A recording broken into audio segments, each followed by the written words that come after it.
विवेक चूड़ामणि प्रथम कक्षा। श्रीमद् भगवान शंकराचार्य का ये एक विवेक चूड़ामणि ग्रंथ हम आरंभ करने जा रहे हैं। वेदांत संबंधी रचनाओं में एक श्रेष्ठ कृति है विवेक चूड़ामणि। चूड़ामणि शिरोमणि को कहते हैं। चूड़ामणि और शिरोमणि ये दोनों पर्याय शब्द होते हैं। शिरोमणि शब्द तो आपने सुना ही होगा, तो उसी अर्थ में ये चूड़ामणि शब्द का प्रयोग होता है। विवेक शिरोमणि, चूड़ा रत्नम शिरो रत्नम ऐसा भी कह सकते हैं। जैसे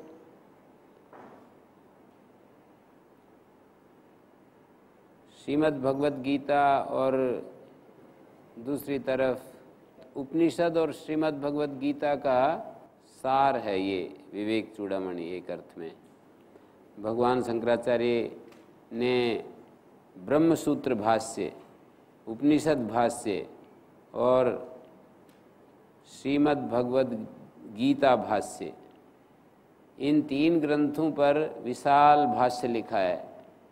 इसके अलावा भी उन्होंने बहुत सारे प्रकरण ग्रंथ लिखे हैं, बहुत छोटे छोटे हजारों श्लोक लिखे हैं। ये 581 श्लोक हैं इस ग्रंथ में जो हम पढ़ रहे हैं। ऐसे ऐसे बहुत सारे ग्रंथ लिखे हैं जिनमें उन्होंने वेदांत का जो सार है उसको प्रकट किया है, श्लोकबद्ध शैली में लिखा है। बहुत सारे ग्रंथ हैं उनके, तो उनमें से ये एक प्रसिद्ध ग्रंथ है उनका। केरल में जन्मे थे भगवान शंकराचार्य। केरल में एक गांव है, छोटा सा गांव, और आजकल वहाँ मंदिर भी बना रखा है। वहाँ पर एक नदी है, नदी के किनारे पर ये गांव बसा हुआ है। कालड़ी नामक गांव है, कालड़ी। 788 ईस्वी में इनका जन्म हुआ था। ज्ञान मार्ग प्रधान इनका सिद्धांत है। इनके सिद्धांत में ये है कि एक ब्रह्म तत्व है और वो ज्ञान रूप है। चिन्ह मात्र है वो। चिन्ह मात्र का अर्थ है दृश्य मात्र। ज्ञान के सिवाय उसमें और कुछ है ही नहीं। वो ब्रह्म तत्व जब उपाधियों से युक्त होता है, अलग अलग उपाधियों से युक्त होता है, तो फिर उसकी जो उपाधियां हैं उन्हीं को हम जीव के रूप में कहते हैं। वो ब्रह्म तत्व उपाधियों के सुख दुख कष्ट वेदना से प्रभावित नहीं होता है, ऐसा इनका सिद्धांत है। और आगे बताएंगे भी कि ब्रह्म जब वो अनंत, वही ब्रह्म जब अनंत इस माया से युक्त होता है तो उसका नाम ईश्वर है। और व्यष्टि उपाधि से युक्त होता है, या व्यष्टि जो ये जो व्यष्टि का और समष्टि का अर्थ ये होता है एक एक इकाई, और समष्टि मानी सारी संपूर्ण जो प्रकृति है, अव्याकृत है, उस संपूर्ण माया, संपूर्ण उपाधि से, उसको माया भी कहते हैं, उपाधि भी कहते हैं, उसको अविद्या भी कहते हैं, अव्याकृत भी कहते हैं। ये सारे नाम उसके लिए बोले जाते हैं। किसके? माया के। माया, अविद्या, अव्याकृत, अव्यक्त। 5 शब्द मैं बोल करके बोलता हूँ, सुनाता हूँ। अविद्या, माया, प्रकृति, अव्यक्त, अव्याकृत। ये 5 शब्द। अविद्या भी बोला जाता है। योग दर्शन में जो अविद्या कहा है, मिथ्या ज्ञान, वो उस अर्थ में ये अविद्या नहीं बोल रहे हैं। अविद्या का अर्थ है ज्ञान से अतिरिक्त एक शक्ति, अदर देन विद्या। तो अविद्या, माया, प्रकृति एक ही अर्थ में बोले जा रहे हैं। तो जब ब्रह्म अविद्या से संपूर्ण प्रकृति से युक्त हुआ ब्रह्म जब देखेंगे तो वो ईश्वर है। और वही ब्रह्म तत्व एक एक आंशिक जो व्यष्टि माया से युक्त होता है, कार्य उपाधि और कारण उपाधि, उपाधि दो तरह की, कारण उपाधि से युक्त होगा तब तो ईश्वर है, और कार्य उपाधि से युक्त होगा तो फिर वो जीव के रूप में हम लोग। कारण उपाधि में किसी भी प्रकार का भ्रांति ज्ञान, विपरीत ज्ञान, इस तरह का कुछ भी नहीं है। और जो व्यष्टि रूप में जो हम जीव हैं, जो कार्य उपाधि से युक्त हैं, उसमें रजस और तमस की प्रधानता होने के कारण वहाँ भ्रांतियाँ भी हैं, विपरीत ज्ञान भी है। जो ब्रह्म तत्व कारण उपाधि से युक्त होता है तो वहाँ पर सत्व की प्रधानता होती है कारण उपाधि में।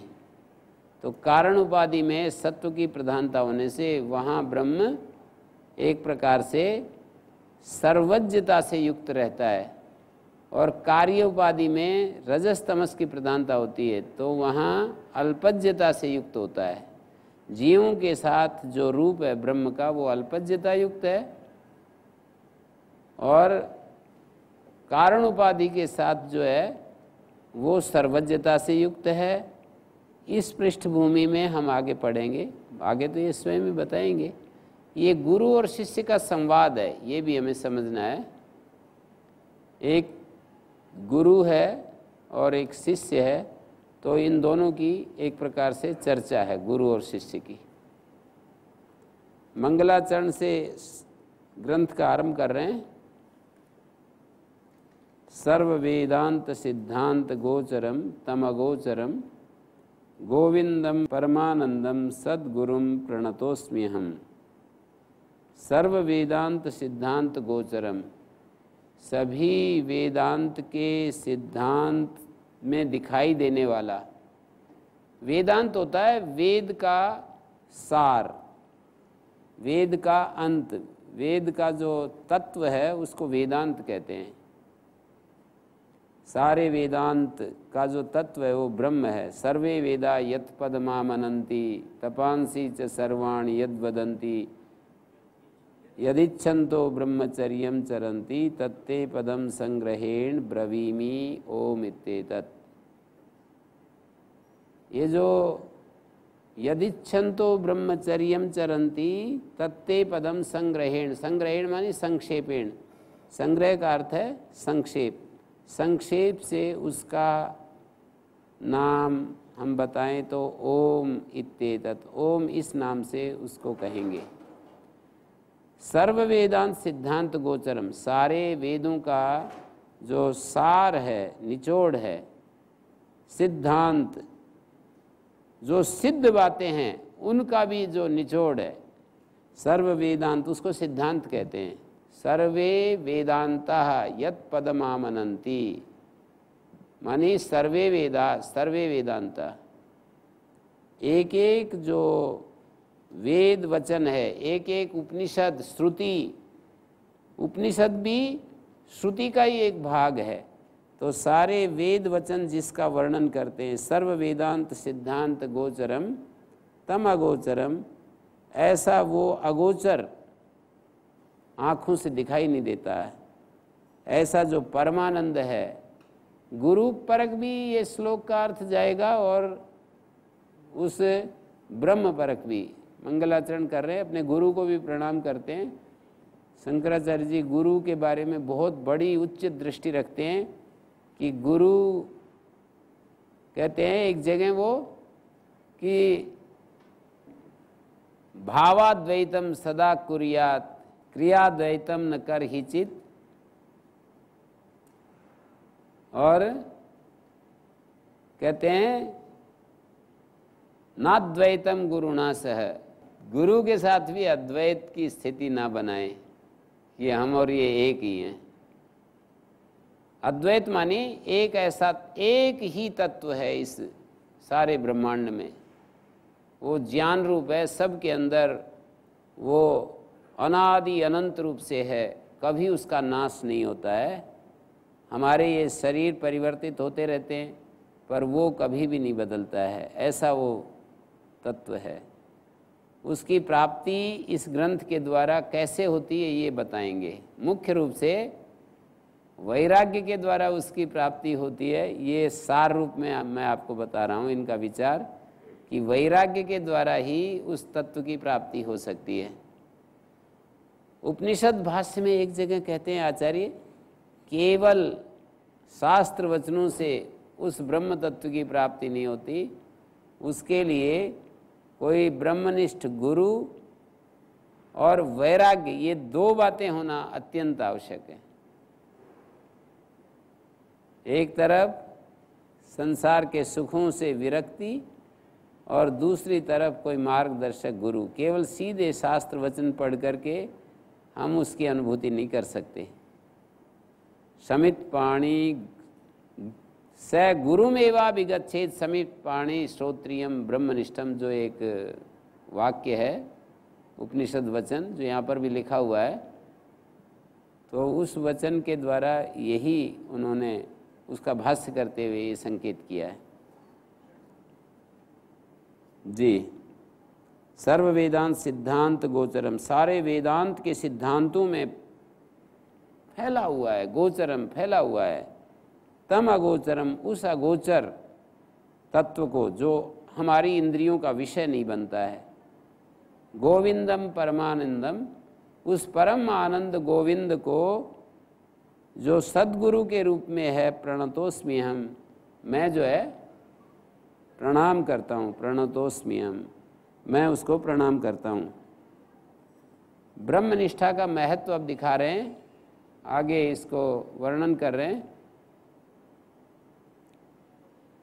जंतु नाम नर जन्म दुर्लभमत पुंस्त्वं ततो विप्रता, तस्माद्वैदिक धर्म मार्ग परता विद्वत्वमस्मात् परम, आत्मानात्म विवेचनम स्वनुभवो ब्रह्मात्मना संस्थिति, मुक्तिर्नो शतकोटि जन्म सुकृतै पुण्यैर्विना लभ्यते।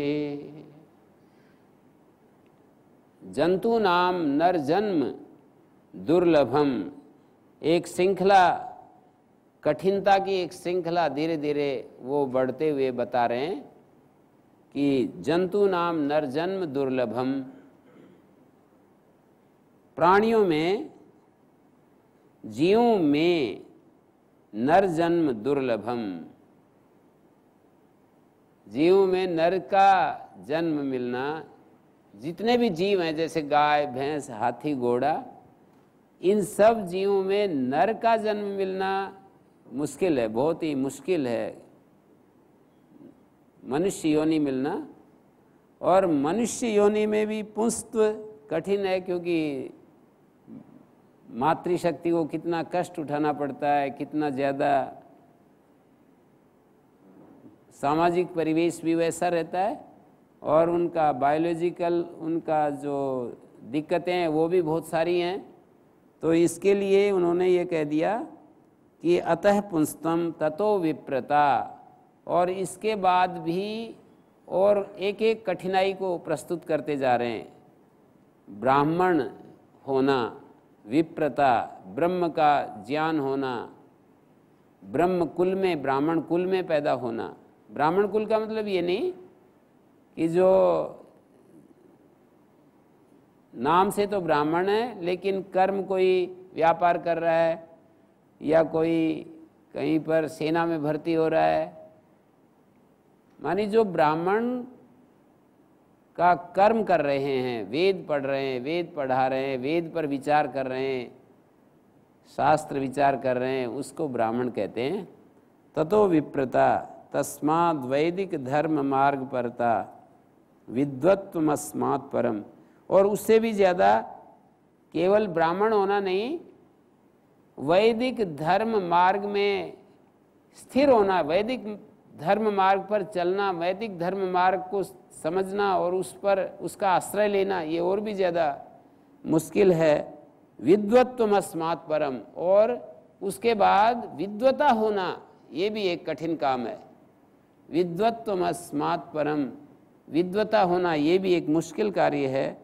आत्मा अनात्म विवेचनम, और आत्म और अनात्म का विवेचन करना, कि ये आत्मा है, ये अनात्मा है, ये विवेचन करना, ये भी एक कठिन कार्य है। और स्वानुभव और सम्यक अनुभव, फिर हमें उस ब्रह्म तत्व का अपने भीतर उसका अनुभव हो। ब्रह्मात्मना संस्थिति और ब्रह्मत्व भाव से स्थिति, और फिर आखिरी में मुक्ति, बंधनों से पूर्ण मुक्ति, अज्ञान से मुक्ति। मुक्ति किससे कोई पूछे तो कहेंगे बंधन से। मुक्ति किससे? अज्ञान से। तो मुक्तिर्नो शतकोटि जन्म सुकृतई पुण्यर्विना न लभ्यते। नो शब्द यहाँ लभ्यते के साथ जुड़ जाएगा। सैकड़ों करोड़ों जन्मों में किए हुए जो पुण्य होते हैं, इनके बिना ये सब चीज़ें मिलती नहीं हैं जो यहाँ पर गिनाई। ये सभी कितने कितने सैकड़ों सैकड़ों करोड़ों जन्मों तक हम करते रहते हैं, तब जा कर के ये चीज़ें मिलती हैं। मानी नर जन्म तो मिल जाता है, चलो नर जन्म के बाद जो ये एक एक बात दिखाते गए कि हमारे को ब्राह्मण होना, वैदिक धर्म मार्ग का बोध होना, इनकी निष्ठा है बहुत ज़्यादा वेद के ऊपर, तो वैदिक धर्म मार्ग पर था। और फिर उसको समझने की योग्यता होना, विद्वता होना, उसको भी ऐसी बुद्धि हमें मिलना कि वो समझ सकें। और फिर ये जो आत्म अनात्म का विवेचन, ठीक से हमें उसका सम्यक बोध, और ब्रह्म भाव से संस्थिति, ब्रह्म भाव में रहना और मुक्ति, ये सब चीज़ें सहज नहीं है। मनुष्य जीवन से लेकर के और आखिर में मुक्ति तक पहुंच करके बता दिए, ये सरल नहीं है। ये बातें बहुत बड़े बड़े पुण्य कर्म के परिणाम रूप में हमको मिलती हैं। जी ओम गुरु जी प्रणाम। गुरु जी, वैदिक धर्म का यदि समाज में माहौल हो, पूरे समाज में प्रचलित हो और उसको उपलब्धता सबको मिल जाए तो शायद समझ सके।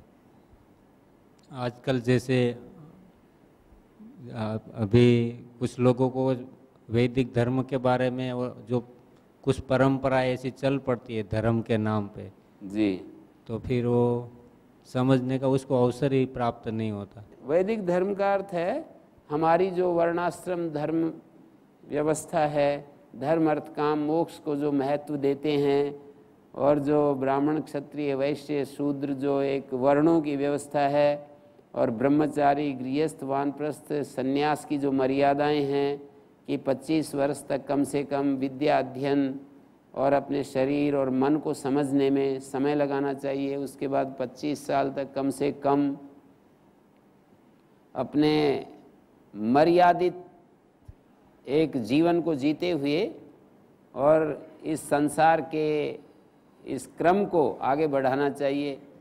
जैसे हमें किसी ने जन्म दिया ऐसे ही, और फिर उसके बाद ये जो ब्रह्मचर्य से सन्यासी बन जाते हैं वो सबके लिए है नहीं वो व्यवस्था।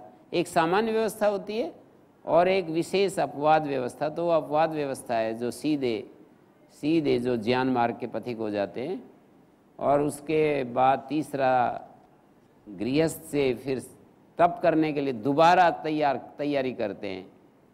एक बार गृहस्थ से अनुभव लेकर के संसार के भोगों की व्यर्थता जब अच्छे से समझ में आ जाती है तो फिर दोबारा तप करते हैं, फिर उसी ब्रह्मचर्य काल जैसी स्थिति अपने भीतर पैदा करते हैं, और उसके बाद तप करके विचार के द्वारा भोगों की लालसा को जो नहीं हटा सकते उनके लिए गृहस्थ मार्ग से निकल करके फिर दोबारा उसी स्थिति में आते हैं। या तो विचार के द्वारा हटा दें, अपना विचार प्रयोग करके और भोगों की इच्छा को समाप्त कर दें। यदि ऐसा नहीं कर सकते तो मर्यादित भोगों के द्वारा हम उस स्थिति से बाहर निकल जाएं, भोगों की जो तृष्णा है, लालसा है, उससे पार चले जाएं। क्योंकि गृहस्थ आश्रम की भी इतनी मर्यादाएं हैं, 5 महायज्ञों का अनुष्ठान करे और अतिथि सेवा करे, मातृपितृ सेवा करे, बलि वैश्व देव यज्ञ, अपने असहाय लोगों की सेवा करे, धर्मपूर्वक धन कमाए, धर्मपूर्वक कामनाओं की पूर्ति करे। कितनी मर्यादाएं हैं।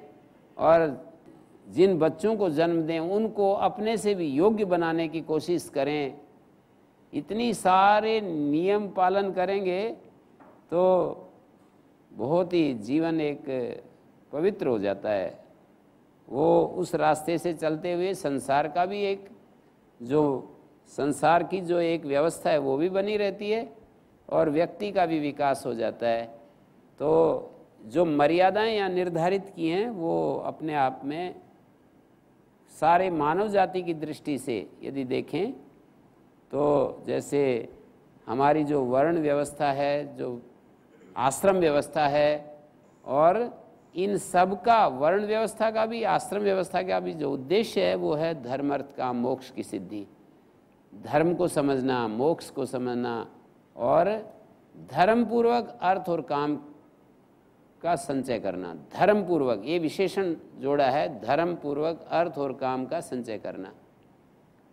धर्म जब जुड़ जाता है अर्थ और काम के साथ तो उसका अर्थ ही बदल जाता है, अर्थ का अर्थ बदल जाता है, काम का अर्थ बदल जाता है जब धर्म इसके साथ जुड़ जाता है।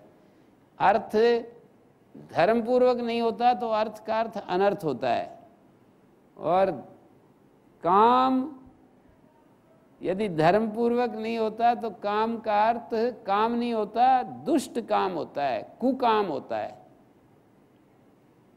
काम के साथ कु जोड़ दीजिए, भ्रष्ट काम, कुकाम, दुष्ट काम होता है जब धर्म से अलग हट करके हम कोई भी कामना पूरी करते हैं।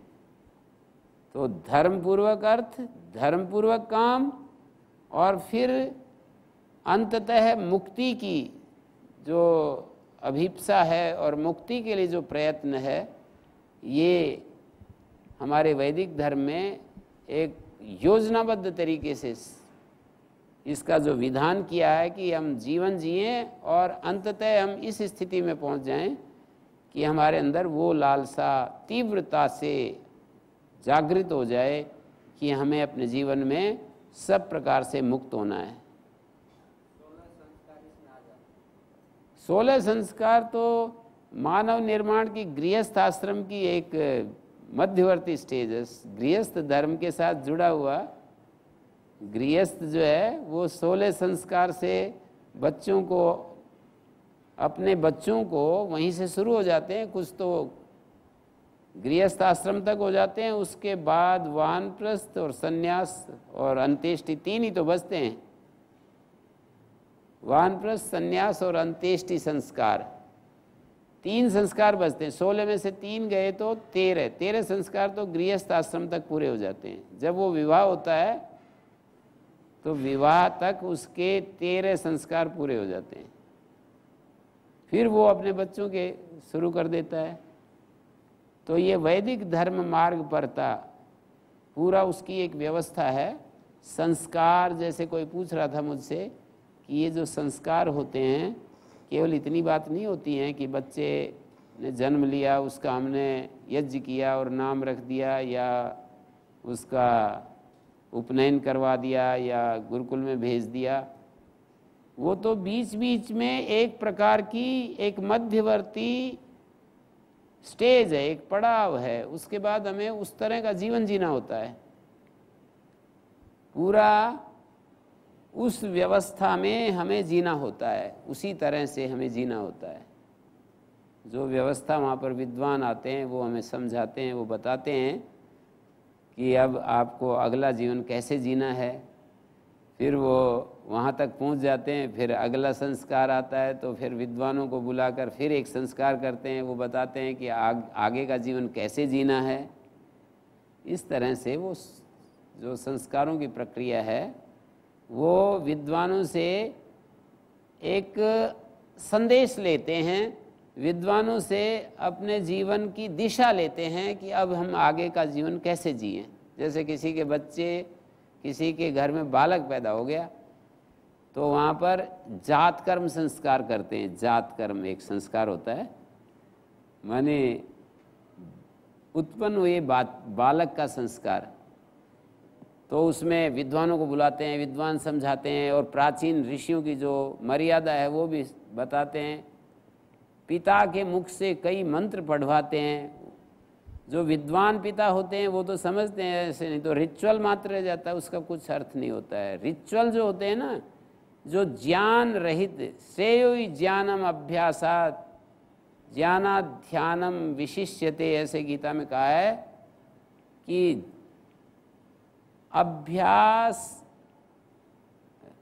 ज्ञान रहित अभ्यास से ज्ञान श्रेष्ठ है,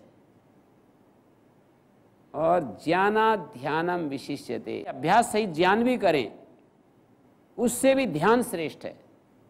एकाग्रता में रहें, अपने अंतर्मुख होकर के रहें, ध्यान का मतलब अंतर्मुख होकर के रहना, ये उससे भी ज़्यादा श्रेष्ठ है। ध्यानात् कर्म फल त्यागस त्यागात् शांतिरनंतरम, ध्यान से भी ज़्यादा कर्म फल का जो त्याग है वो उससे भी ज़्यादा उत्कृष्ट है। कर्म फल त्याग से तत्काल शांति मिलती है। माने हम कर्म करें और उसमें फल की इच्छा ना करें, तो श्रेयो ही ज्ञानम अभ्यासात, इतने बिंदु को मैं आपके सामने रख रहा हूँ कि ऐसे ये रिचुअल जो होते हैं ये अभ्यास मात्र होते हैं, इससे कुछ मिलना नहीं होता है। ज़्यादातर बस मंत्र पढ़ देते हैं, मंत्र पढ़ने वाले को भी पता नहीं होता और सुनने वाले को भी पता नहीं होता, और ऐसे समझते हैं कि हमने बड़ा एक संस्कार कर लिया। ऐसे बात नहीं बनेगी। मंत्र जो उसमें बोले जाते हैं उन मंत्रों का अर्थ हमें पता होना चाहिए, और वो क्या संदेश दे रहे हैं। वो विद्वानों को इसीलिए बुलाते हैं कि विद्वान हमको समझाएं, और उसको समझ करके वो अगला जब तक आता है तब तक उसका अनुष्ठान करते हैं। तब तक एक और भूल होने लगती है तो फिर एक और पड़ाव आ जाता है, और कुछ उम्र भी हमारी विकसित होती जाती है।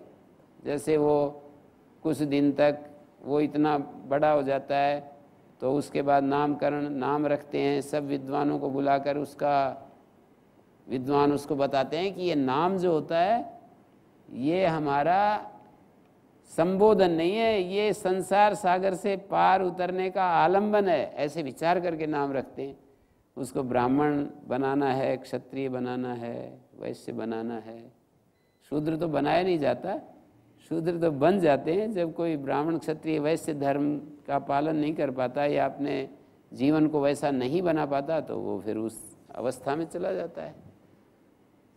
तो मैं बात कह रहा था कि जात कर्म संस्कार में पिता की तरफ से बच्चे को बड़े बड़े वाक्य सुनाए जाते हैं कि जैसे वो कहते हैं अग्निर आयुष्मान स समिद्भिर आयुष्मान तेन त्वा आयुषा आयुष्मंतम करोमि।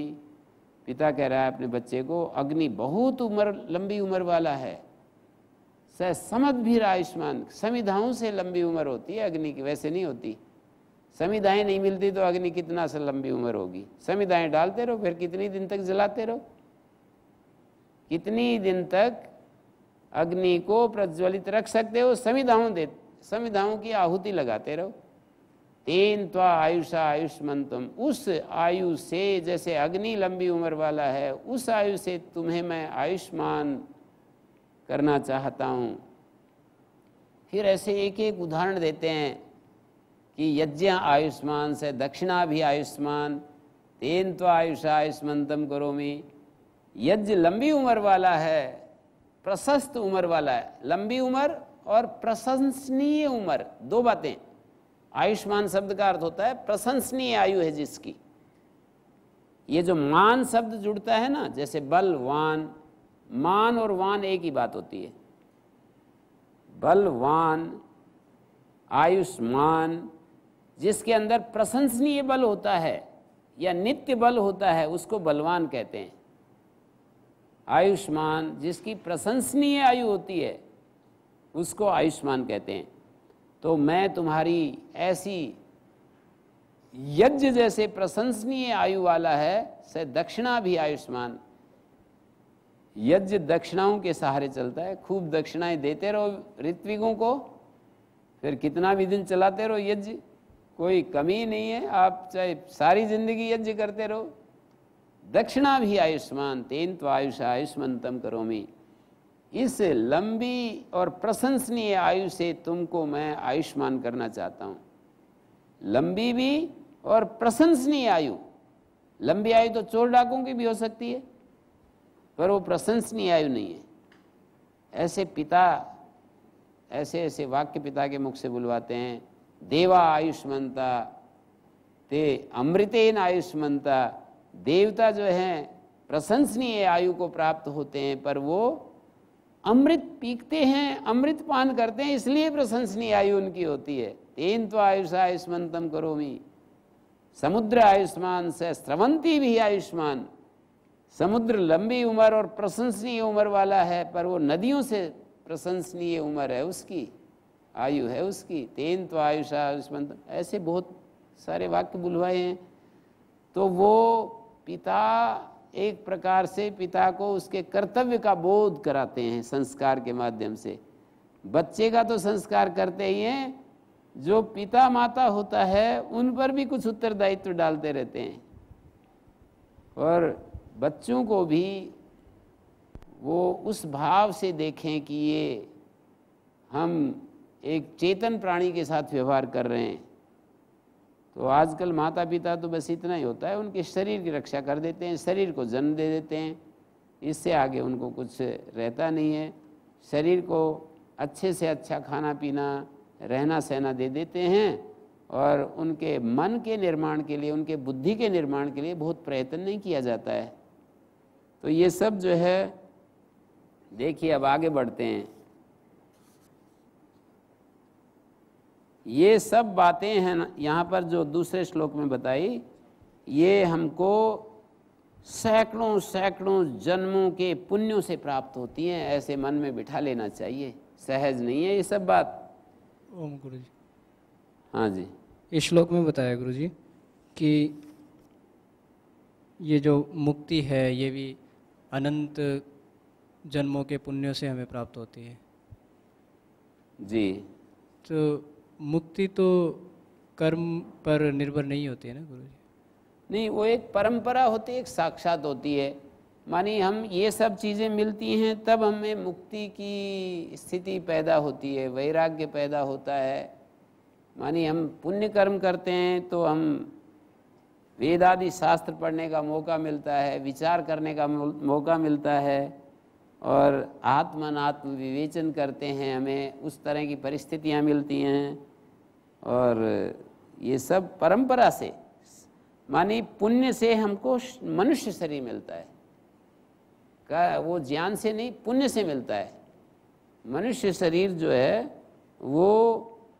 और मनुष्य शरीर में भी ये जो इन्होंने दिखाया, ब्राह्मण बनना और वैदिक मार्ग धर्म परिस्थितियाँ ऐसी प्राप्त होना, ये वैदिक धर्म मार्ग तो इतना ही है कि हमारे को ऐसी अनुकूल परिस्थिति मिलना कि हमें बाल्यकाल से ही हमको ऐसा एक वातावरण मिले जिससे कि हम अपने जीवन के उद्देश्य की तरफ आगे बढ़ सकें। जीवन का जो उद्देश्य है वो परमात्मा प्राप्ति है, और उस तरफ हम बढ़ सकें।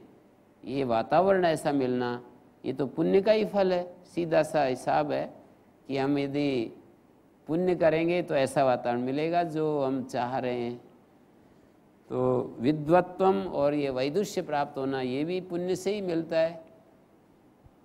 और ये आगे की बात, आत्म अनात्म विवेचन, ये भी एक प्रकार का पुण्य है, क्योंकि हमने वो कर्म किए उस तरह का। जैसे अभी आप ये विचार कर रहे हो, सत्संग सुनते हो, तो ये सब पुण्य ही तो हो रहा है। और इसके बदौलत आपको इस तरह का आगे भी, जब आपका अग्रिम जीवन होगा तो भी इसी तरह आत्म अनात्म विवेचन करोगे। आत्मा क्या है, अनात्मा क्या है, और ब्रह्म क्या है, ब्रह्म के साथ हमारी कैसे स्थिति एकता हो सकती है, ये जो भी बुद्धि के द्वारा आप विचार करोगे और बुद्धि का प्राप्त होना, ये सब पुण्य का परिणाम है।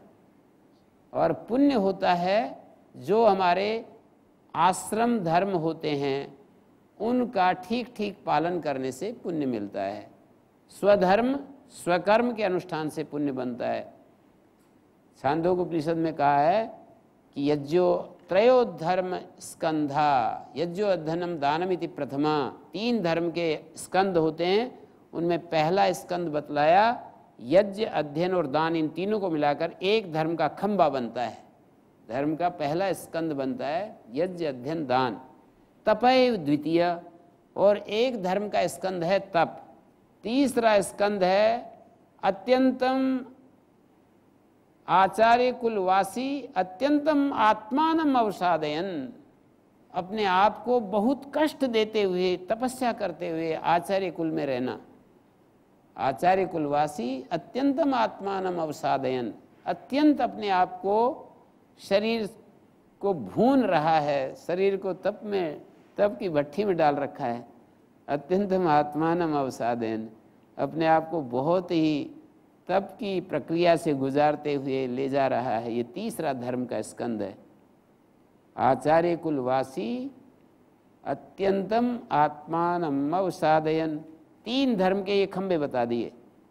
और ब्रह्म संस्था अमृतत्वमेति, कहते हैं ये तो 3 धर्म के स्तंभ हैं, इसके परिणाम के रूप में ब्रह्म संस्थ हो जाता है व्यक्ति, ब्रह्म में स्थित हो जाता है और वो अमृतत्व को प्राप्त हो जाता है। तो ये जो 3 हैं ये तो ब्रह्म संस्थ हो गए। एक मुक्ति को छोड़ सकते हो, बाकी तो ये सारा का सारा पुण्यों का ही फल है।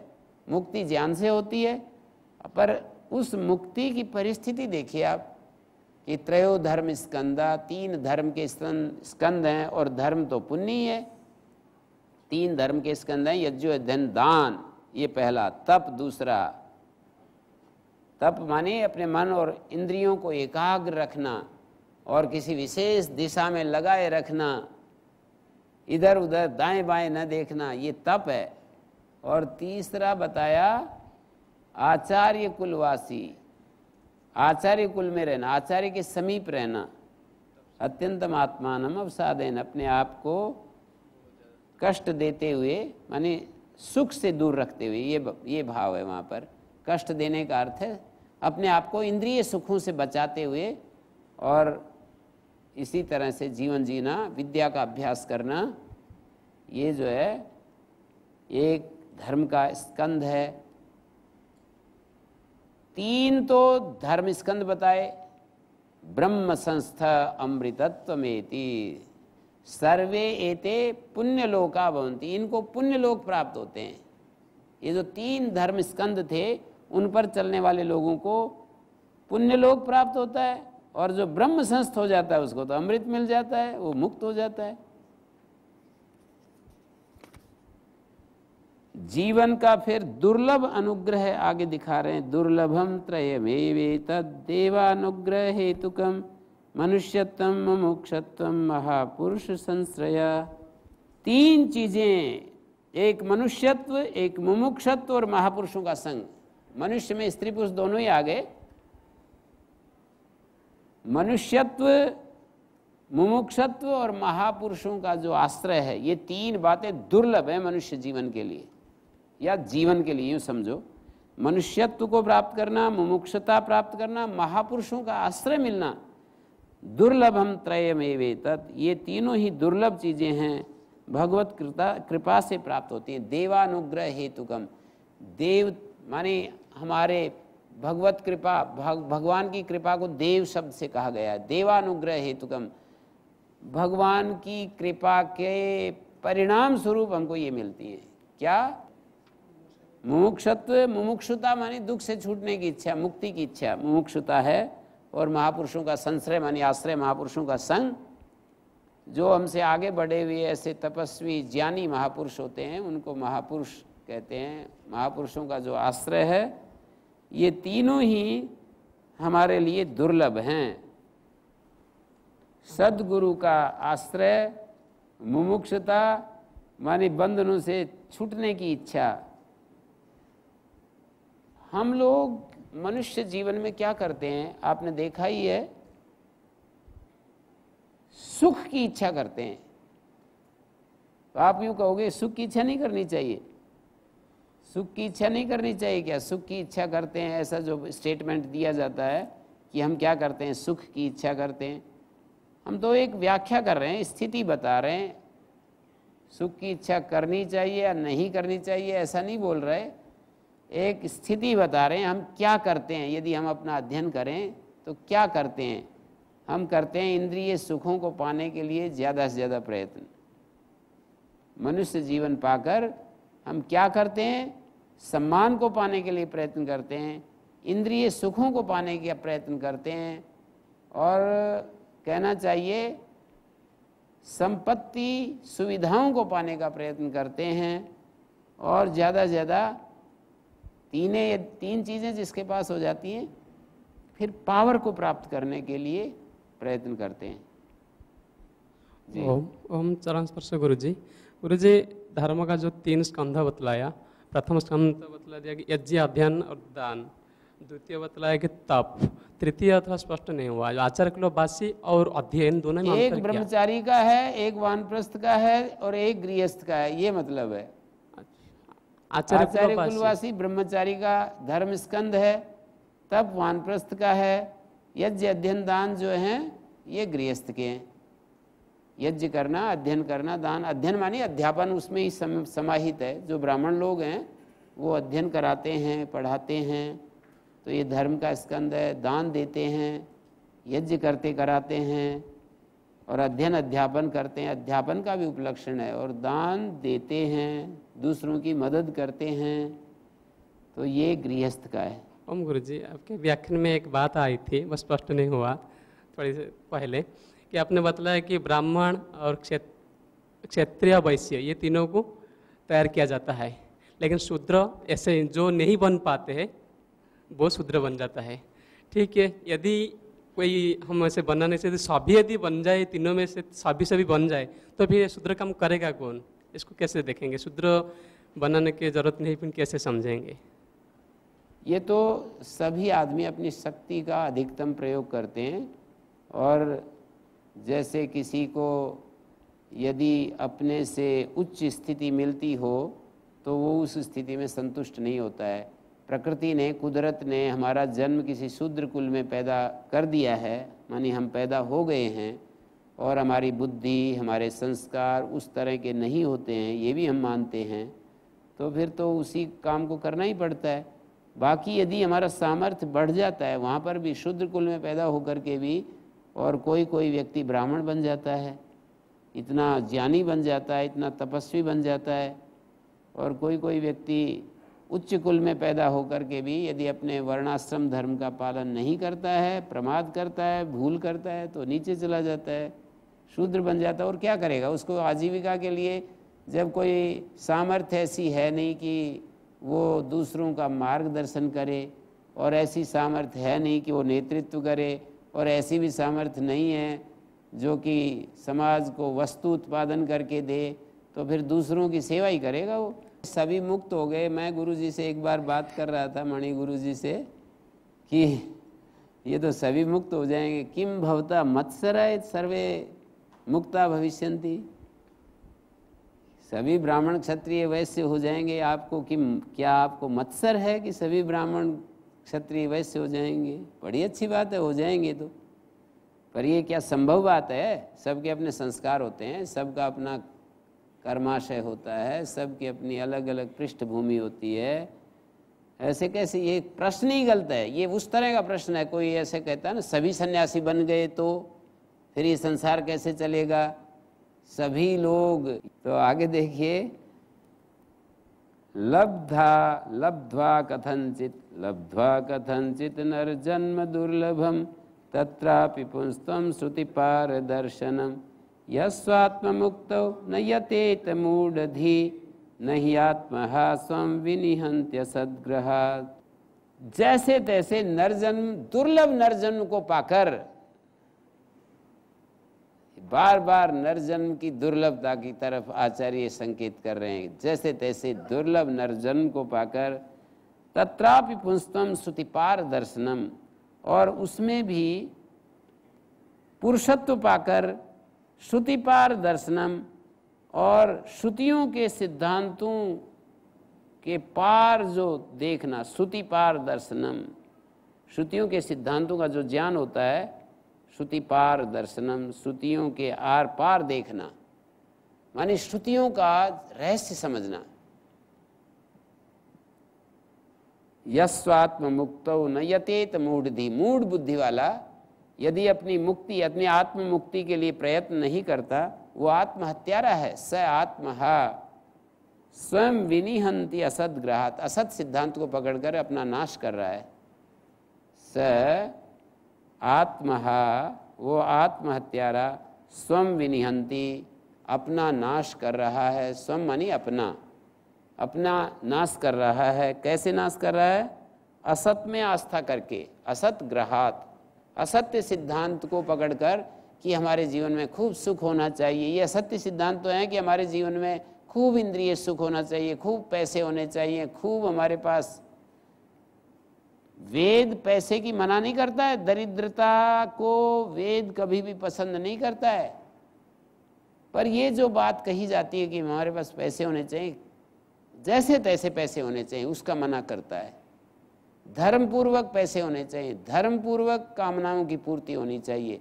सबके पास वो सामर्थ्य नहीं होता है कि जो दूसरे को देख करके दूसरे के पास जो धन ऐश्वर्य है वो मेरे पास भी हो जाए। ऐसा नहीं होता है कि हम दूसरों की धन ऐश्वर्य में या किसी भी गुण में हम वो बराबरी कर सकें। हमें प्रतिस्पर्धा करनी चाहिए, ईर्ष्या करनी चाहिए, लेकिन हेतु में, न कि फल में, कि ये पैसे वाला है तो मैं भी, देखो ये कितने पैसे वाला है, मैं भी पैसे वाला बनूं। जिस उपाय से वो पैसे वाला बना है उस उपाय का ज़्यादा से ज़्यादा हम प्रयोग कर सकते हैं। जिस उपाय से कोई व्यक्ति यशस्वी बना है उस उपाय का हम लोग वो कर सकते हैं। हेतु में ईर्ष्या करनी चाहिए, किसी के फल में ईर्ष्या नहीं करनी चाहिए। ऐसा आयुर्वेद में बहुत साफ साफ कहा है स्वस्थ वृत्त प्रकरण में कि हमें हेतु में ईर्ष्यालु होना चाहिए, फल में ईर्ष्यालु नहीं होना चाहिए। तो यहाँ पर असद ग्रह, असत्य सिद्धांत को पकड़ करके और फिर आदमी अपने आप का नाश करता रहता है। तो हमको इसकी महिमा को ध्यान देना चाहिए अपनी आत्म मुक्ति के लिए, अपने संस्कारों से मुक्ति, अपने जो असत्य मान्यताएं हैं उनसे मुक्ति, जो हमारी असद इच्छाएं हैं उनसे मुक्ति, तृष्णाओं से मुक्ति, उनसे जो जीवन में हमको खाती रहती हैं उनसे मुक्ति करने के लिए, मुक्ति पाने के लिए प्रयास करना चाहिए। इता कोनु अस्ति मूढ़ात्मा यस्तु स्वार्थे प्रमाद्यति दुर्लभम मानुषम देहम प्राप्य तत्रापि पौरुषम। इससे ज़्यादा और मूढ़ बुद्धि हो कौन सकता है जो अपने ही काम में प्रमाद कर रहा है। दूसरों के काम में तो प्रमाद करने वाले बहुत देखे दुनिया में, कि जैसे किसी को काम में लगा दिया तो वो अपना काम हो तो बड़े सचेतन हो करते हैं, और दूसरों का काम है तो ऐसे ही टाइम पास करते हैं।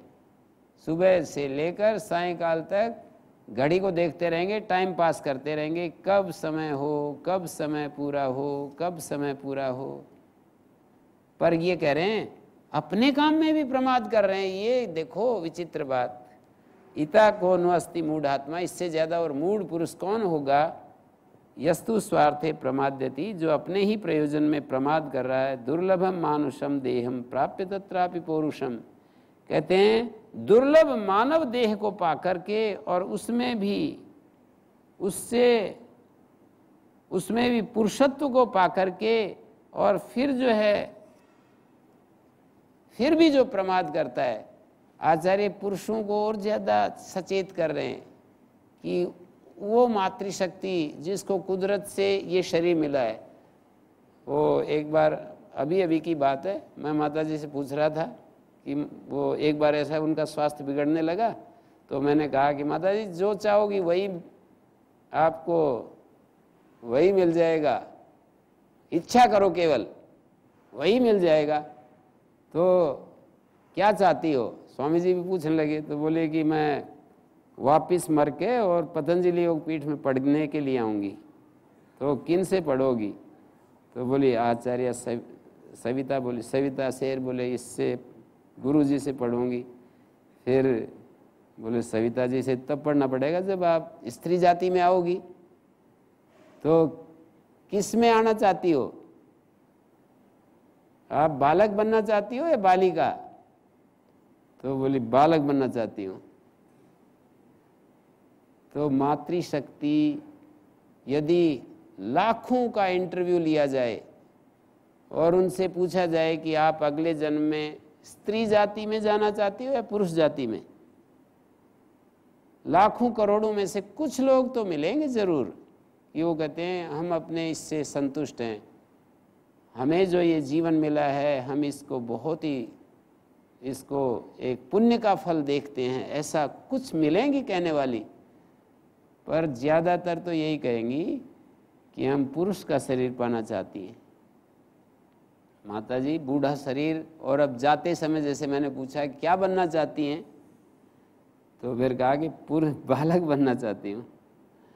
तो ये चक्कर है इसका। इसलिए आचार्य जो है पुरुष शरीर पा करके भी हम प्रयत्न नहीं कर रहे हैं, उनको चेतावनी दे रहे हैं। तो देखो फिर कितनी बड़ी ये वो होगी, कितनी बड़ी बुरी बात होगी। दुर्लभम मानुषम देहम प्राप्य तत्रापि पौरुषम वदन्तु शास्त्राणि यजन्तु देवान् कुर्वन्तु कर्माणि भजन्तु देवता आत्मैक्यबोधेन विना विमुक्तिर् न सिद्ध्यति ब्रह्म शतांतरेपि।